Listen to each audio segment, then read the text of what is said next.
Again, a colorful radar screen. That tells us the rain isn't yet over. Danielle has all the watches and the warnings in our metro area. You have to be careful out there. All the rain that's already fallen is covering several roads and filling up creeks and rivers. Our reserves are not bottomless. Yeah, the finances are tight. Space is limited, but Denver is still working to try to help hundreds of migrants who are still coming to the city. Warnings to be safe tonight with so many roads and walkways covered, like this area in Greenwood Village. And flooding in Cherry Creek State Park has caused some road damage. Part of Lakeview Road now closed, at least through the weekend after sections of it broke away. More on that coming up in a few minutes. And a bit of a different precipitation up in the mountains. This was the scene on Highway 6 in Loveland Pass earlier today. The snow is still falling right now. Also right now, you've got those dark, gloomy clouds still lingering over much of the metro. A lot of rain coming down, too, as you can see from this camera. Very evident as we take a look at Lookout Mountain. It will be staying dark for us for a while. Yeah, the question is for how long? So Danielle Grant has the answer. She has the latest forecast. Danielle? Yeah, you know what, you guys, we still have about another 24 hours to go, but this storm system has been quite impressive. So far, we have seen more than 2.5 inches from this storm from yesterday and today, and that already above what we should see for the entire month of May. Can you believe it?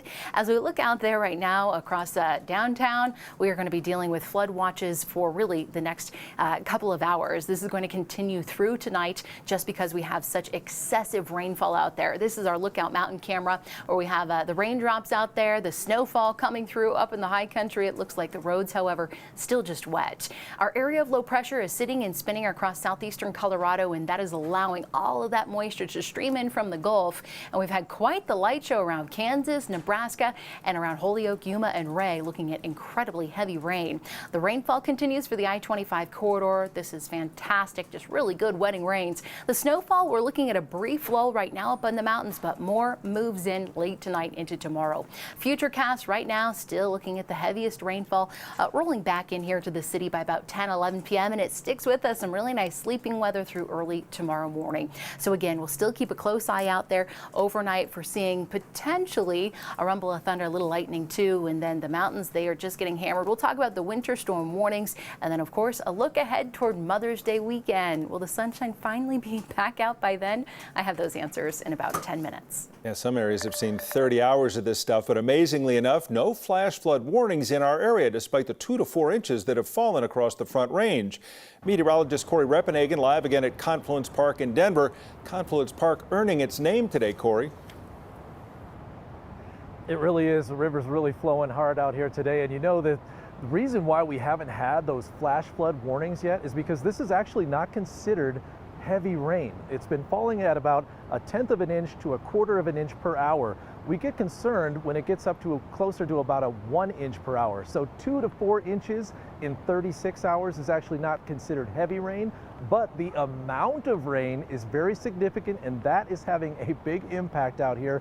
Just look at Confluence Park out here where the Cherry Creek and the South Platte come together. It is running high and it is running fast. As far as the height of the river, it's only 1 foot away from flood stage, at least the Cherry Creek is, and that is the highest crest since June of 2015. And as you can see, all the bike paths out here are completely submerged. So we would consider this nuisance flooding and not life-threatening flooding, but we have seen some flooding in other areas, low-lying areas like Cherry Creek State Park. It's been a soggy day out there where we've seen a lot of the bigger rain totals coming from the South Metro, and the park rangers there tell us that all the coves and the canals there are completely full.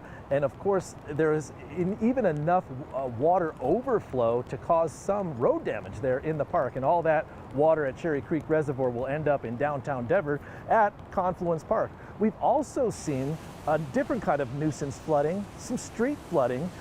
Big rooster tails coming off of vehicles as they hit the standing water out on roads like Federal and Spear Boulevard down here in downtown Denver. And the same can be said for a lot of areas in the Denver metro area experiencing this type of nuisance flooding.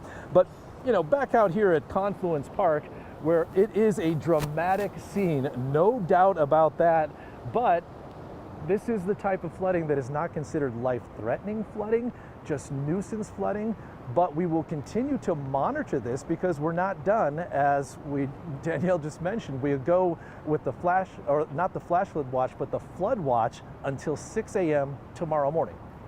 I guess if we're going to call it flooding, we prefer nuisance flooding. Thank you, Corey. A lot of hail fell in Strasburg and other areas yesterday. Today, some residents are working pretty hard to repair all that damage the hail caused. Meteorologist Chris Bianchi got a look at that, plus some of the rain damage in that area, too. So while the south and the east side of the Denver metro area yesterday saw hail as big as ping pong ball sized, out here in Strasburg, about 40 miles east of downtown Denver, we saw hail as big as tennis ball sized, and that led to major damage. Busted windows, destroyed siding, even a flooded yard. Tennis ball sized hail on Wednesday and then rain on Thursday has Michelle Powell cleaning up her Strasburg home. It looks like it's just been shot up out there. While Wednesday's tornado-warned storms mostly stayed south and east of Denver, Strasburg took the brunt of Mother Nature's fury on Wednesday. It went on forever. It seemed like it went on forever. I mean, the hail did get smaller, but they had to bring out the plows and everything to clear up the streets. Unfortunately, Michelle's house isn't the only one with damage in this town of about 3,000 people. Pretty much everybody's houses out here, the west side of the houses are damaged. I've got windows damaged, and then the roofs are gone. Michelle's lived in Strasburg since 1994, and this is the worst storm that she can remember, and that includes a tornado that hit the town back in the 1990s. This is probably the worst storm we've had, and we had a tornado in '97. So, and this one was worse. It did more damage than that tornado. And after yesterday's hailstorm, now we have to deal with all of this wet weather. We've already picked up about 2 inches of rain here in Strasburg so far today, and that's leading to some pockets of flooding around town. Back to you. We turn now to the southern border, and the lines are long. Thousands upon thousands, people fleeing their home countries now gathering at the border. They're hoping to gain asylum in the United States once Title 42 ends tonight. The federal government has sent 1,500 unarmed soldiers to the border to try to help process the new arrivals. Hundreds of migrants have made their way to Denver over the last week. On Tuesday, close to 400 arrived, and yesterday there were another 286 people. In all, more than 9,000 migrants have arrived since December. We're in desperate need of emergency shelter space to accommodate what will be coming our way. Denver's mayor reopened the city's Emergency Operations Center, and Mayor Hancock is asking churches and nonprofits to help shelter migrants. But there are nearly 900 people in non-city facilities right now. And then there's the cost, which is draining. The mayor says the city's already spent $16 million since December, and the federal government has only reimbursed a fraction of that. 5 lawmakers from Colorado have sent a letter to President Biden asking for more federal funding. Many of the migrants coming are seeking asylum from their home countries. But as Jaleesa Irizarry tells us, that asylum process has a serious backlog. Big puddles are not common for Denver. But the folks at this law office know when it rains, it pours. I've never seen anything like this before. Immigration attorney Margaret Choi isn't talking about the weather, but the forecast of migrants coming to the United States.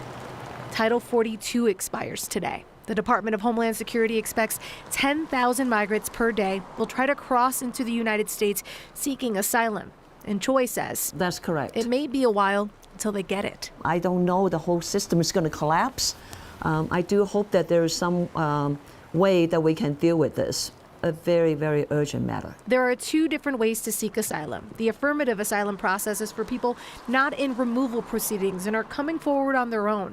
Then there's defensive asylum, the process a vast majority of individuals coming through the border face. In both cases, getting your claim heard may take a while. So I have filed asylum as far back as 2015, and we still don't have a date yet. According to TRACK, a nonpartisan data gathering group, there is an immigration court asylum backlog.